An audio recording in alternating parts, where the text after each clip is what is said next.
민수기 18장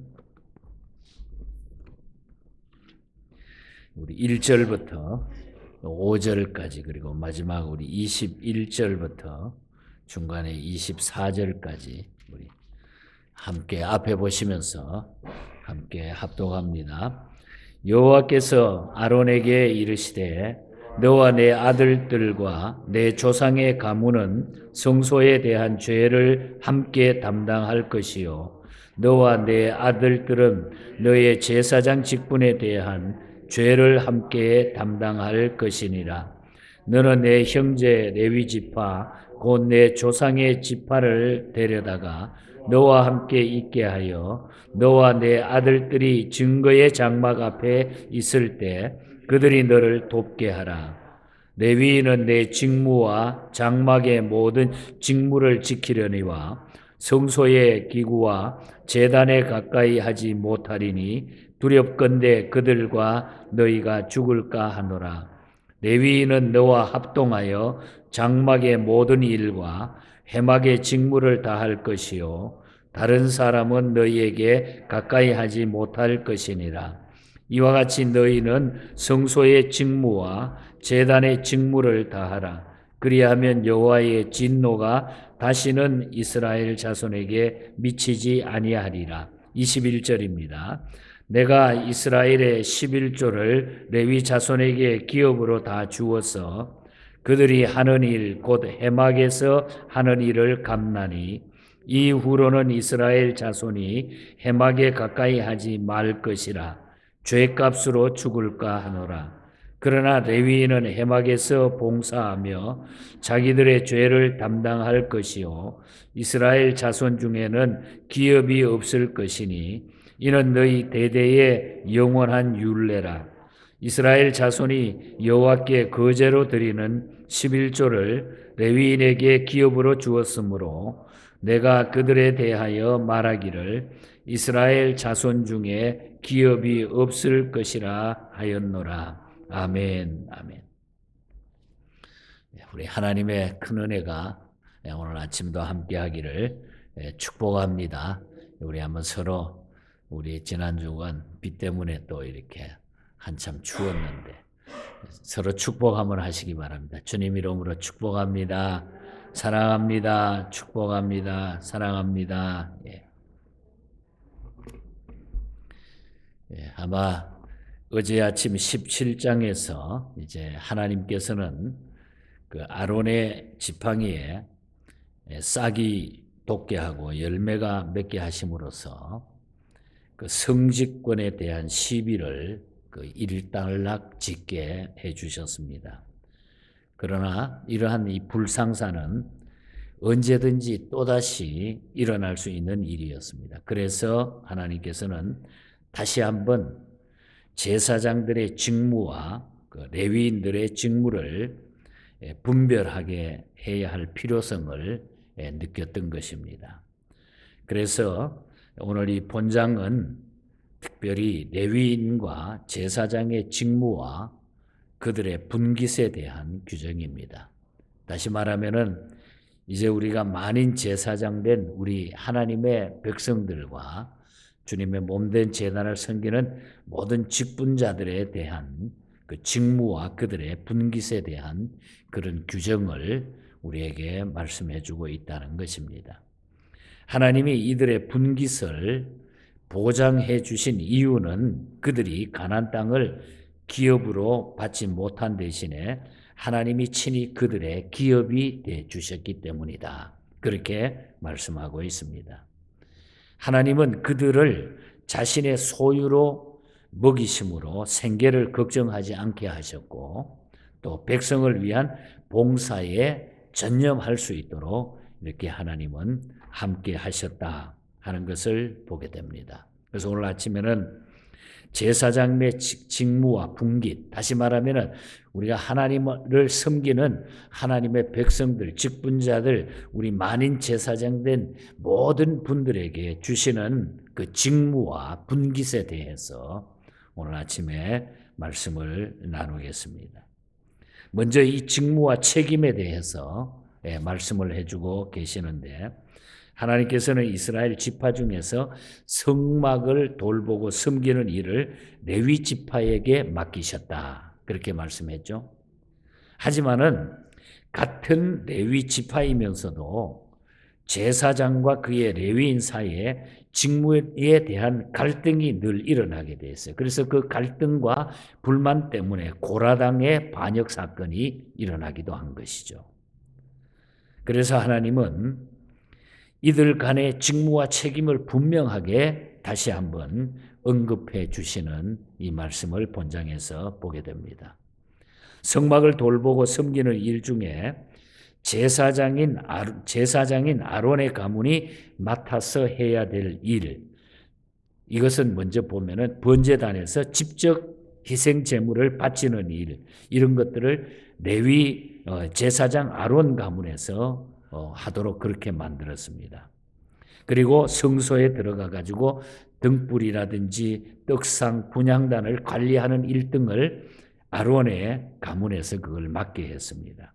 반면에 그 외에 다른 레위인들에게는 성전의 잡다한 일들, 여러 가지 일들을 다른 레위인에게 맡겼다는 것입니다.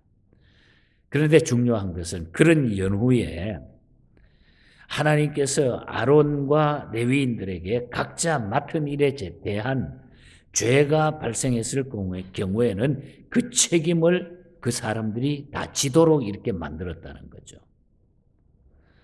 그래서 아주 무서운 그런 얘기를 하고 있어요. 너희가 만약에 그 책임에 대해서 잘못됐거나 죄가 발생하면 너희들이 거기에 대한 책임을 다 져야 된다. 그래서 1절에도 보면은 그랬죠. 성소에 대한 죄를 담당할 것이요. 또 23절에 가서 보면은 해마게 봉사하며 자기들의 죄를 담당할 것이요. 잘못됐을 때는 그 죄를 스스로 너희들이 담당해야 된다. 그 말이죠.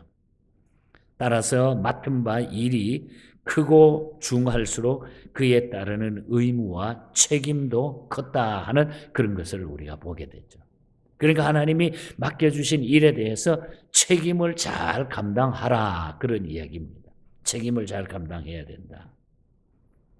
우리는 이 말씀을 통해서 하나님의 일을 할 때에 우리는 권리만 생각하지 말고 의무와 책임을 먼저 생각하는 그런 성도가 돼야 된다 하는 교훈을 여기서 우리는 얻게 됩니다.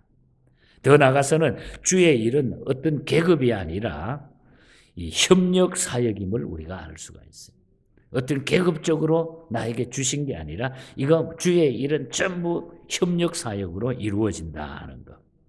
하나님께서도 아론과 레위인에게 협력하여 성막을 돌보라고 그렇게 명령했습니다. 그래서 2절에도 보면 함께 있게 하여, 너희가 함께 있게 하라. 그리고 4절에도 보면 너와 합동하여. 협력관계, 주의 일은 협력관계다. 계급이 아니다. 그런 이야기죠. 그래서 협력해서 성막을 돌보라고 명령을 하셨다는 거죠.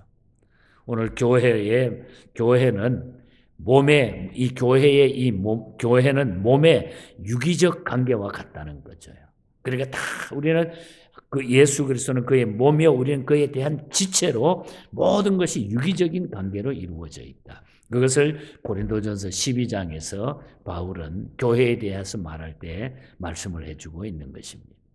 그러므로 우리는 일의 기천을 떠나서 협동사역함으로 하나님의 교회를 온전히 함께 섬겨나가는 거다. 교회는 협력사역이다. 그래서 우리에게 주신 직분은 서로 협력해서 중심은 우리 주님 중심으로 나가면 된다고 하는 것. 이것이 오늘 본장에서 주는 중요한 첫 번째의 메시지고, 그 다음에 우리가 교회의 이 직분은 하나님의 선물임을 알아야 된다는 거예요. 선물로 우리에게 주셨다는 거죠. 하나님께서는 아론에게 제사장의 직분을 선물로 주셨다 분명히 말씀. 7절에 보면은 내가 제사장의 직분을 너에게 선물로 주셨다. 선물로 주셨은즉. 이 말은 제사장의 직분은 아론의 어떤 공로 때문에 너희들이 잘났기 때문에 주어진 것이 아니라 하나님의 은혜로 그저 선물로 주셨다는 거죠. 오늘날 주의 몸된 교회의 직분도 마찬가지인 것입니다. 모두가 공로로 얻은 것이 아니라 하나님의 은혜와 선물로 우리는 받은 것뿐이라는 거죠. 이렇게 선물로 받은 것을 깨달았을 때의 그 직분은 자랑과 교만의 자리가 아니라 봉사와 헌신의 자리인 줄 깨닫고 그 은혜에 우리가 감사하는 마음을 가지고 주어진 직분에 충성을 다할 수 있는 것입니다.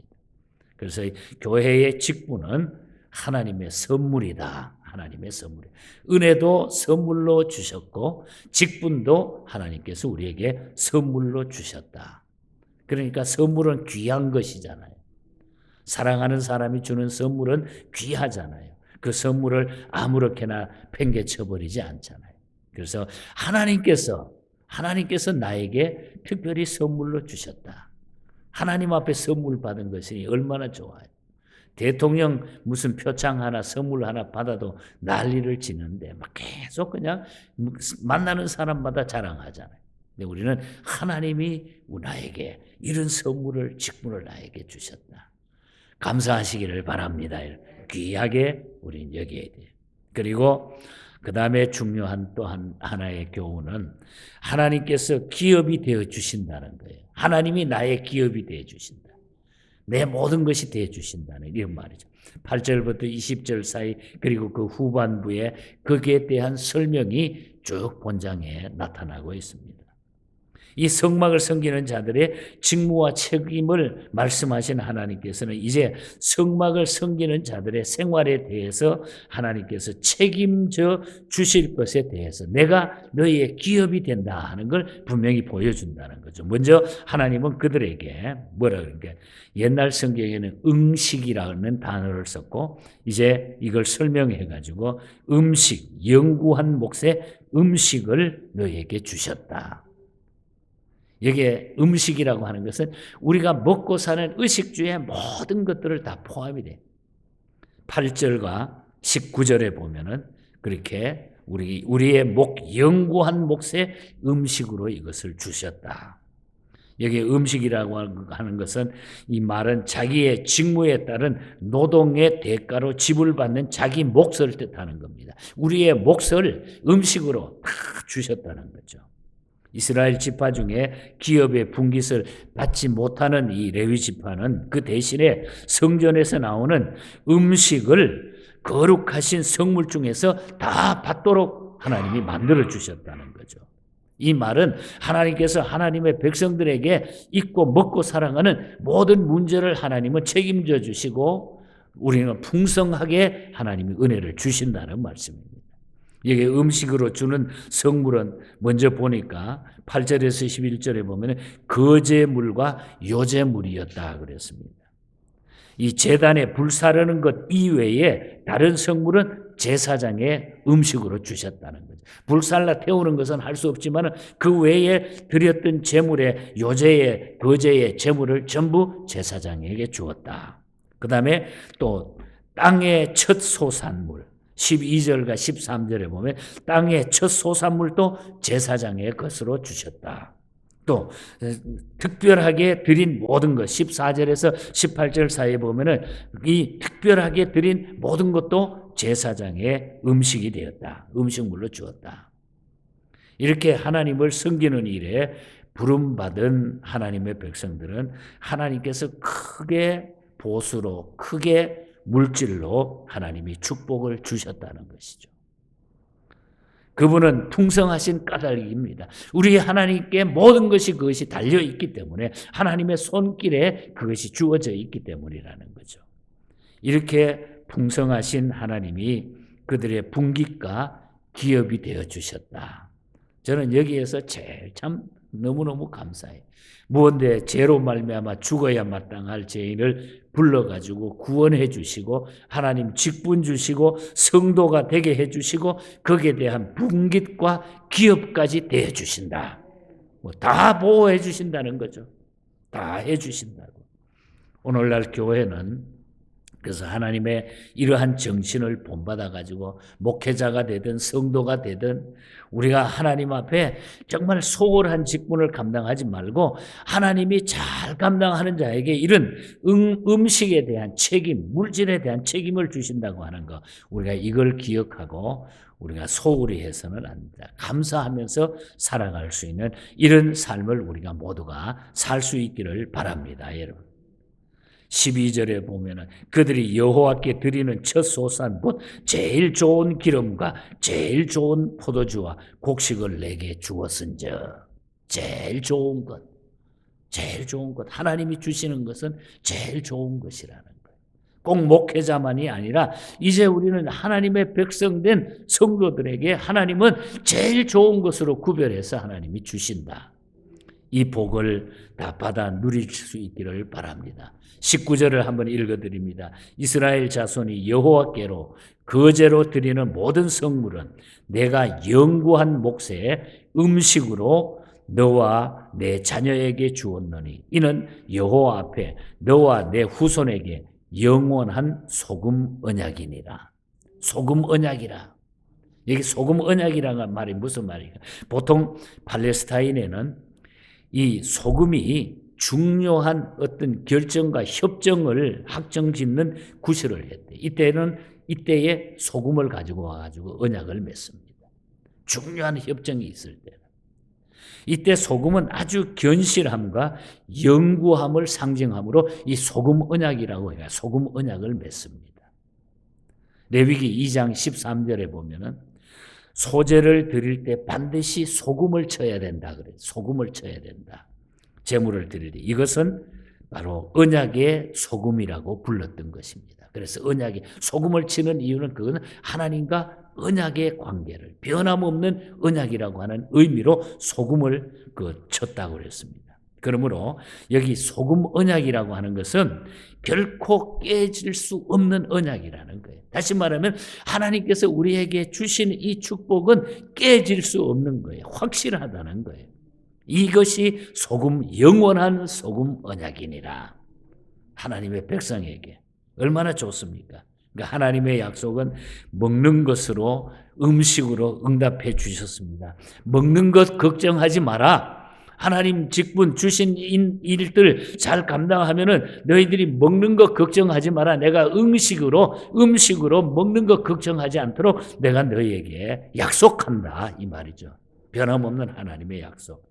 그러니까 우리는 하나님의 백성된 우리는 모두가 걱정하지 말고 감사하면서 하나님 죄악된 이 세상에서 이 죄인인 나를 구원해 주셔서 이 하나님의 백성 삼아 주셨니 몸둘 바를 모르겠습니다. 감사합니다. 이렇게 우리가 사는 것이 우리가 이 땅에 존재하는 거죠. 이제 남은 생에 그렇게 살 수 있기를 바랍니다. 실반스 펠프스라고 하는 목사님이 쓴 찬송가 우리 한국교회 거의 탑5에 들 만큼 많이 불렀던 그런 찬송입니다. 죄인된 우리를 구원해 주신 주님의 사랑을 생각하면서 내가 어떻게 보답하며 살까?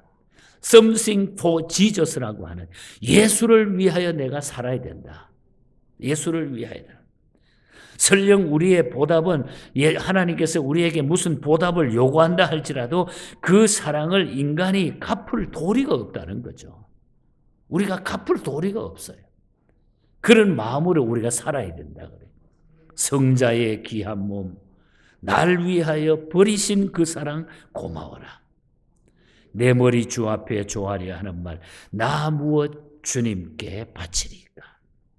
4절 가사가 우리의 고백이 되기를 바랍니다. 만 가지 은혜를 받았으니 내 평생 슬프나 즐거우나 이 몸을 온전히 주께 바쳐서 주님만 위하여 늘 살겠네. 오늘 이 아침에 우리가 주님 앞에 고백되는 내 삶이 되기를 바랍니다. 영국의 두 여성이 만든 찬송시가 있습니다. 메리 맥스웰 여사하고 아다 김스 여사가 만든 두 여인이 만든 찬송입니다. 채널스 올리라고 하는 오직 이 통로만 올리 채널스 이 통로는 바로 예수님밖에 없다고 하는 거. 나의 죄를 정케하사 주의 일꾼 삼으신 구세주의 넓은 사랑 나는 항상 찬송합니다. 나를 일꾼 삼으신 주 크신 능력 주시어 언제든지 주 뜻대로 사용하여 주시옵소서. 채널은 예수님밖에 없다는 거죠. 그래서 우리는 구원해 주신 이 하나님의 은혜를 생각하면서 주신 성도의 직분, 거룩한 구별된 성도의 직분, 이것을 하나님 앞에 감사하면서 감당할 때에 우리가 먹는 것 걱정하지 않아도 주님이 다 함께 해 주신다. 믿습니까, 여러분? 예. 우리 예수 믿는 사람은 적어도 이런 영광을 누리는 자들입니다. 그래서 우리는 하나님의 자녀로 멋지게 남은 생에 섬기며 사랑하며 살아가기를 주님 이름으로 간절히 축복합니다. 우리 말씀 기억하고